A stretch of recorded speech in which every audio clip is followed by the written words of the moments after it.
উত্তর ত্রিপুরা জেলা স্বাস্থ্য ও পরিবার কল্যাণ সমিতির উদ্যোগে পালস পোলিও টিকাদান কর্মসূচি 2025 সম্পর্কে সাধারণ মানুষকে অবগত করতে জেলা মুখ্য স্বাস্থ্য আধিকারিকের কার্যালয়ে এক সাংবাদিক সম্মেলনের আয়োজন করা হয়।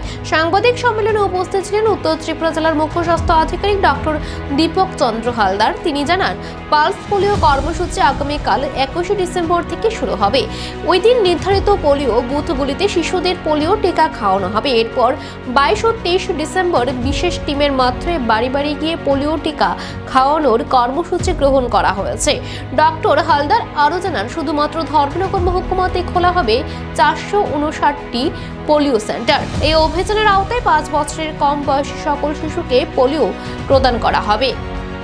নমস্কার। National immunization day pulse polio 2025 এটা শুরু হবে আগামীকাল, দ্যাট ইজ 21 ডিসেম্বর। তারপরে হাউস টু হাউস ভিজিট আগামী আরো দুদিন, 22 ডিসেম্বর এবং 23 ডিসেম্বর। তো আমাদের এখানে টোটাল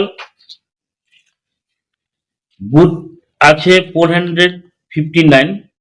তার মধ্যে অঙ্গনওয়াড়ি সেন্টারে বুথ হচ্ছে 321, স্কুলে অন্যান্য স্কুলে আছে 55টা, ট্রানজিট পয়েন্টে আছে 6টা, পঞ্চায়েত অফিসে আছে 8টা এবং রেলওয়ে স্টেশন আছে 3টা।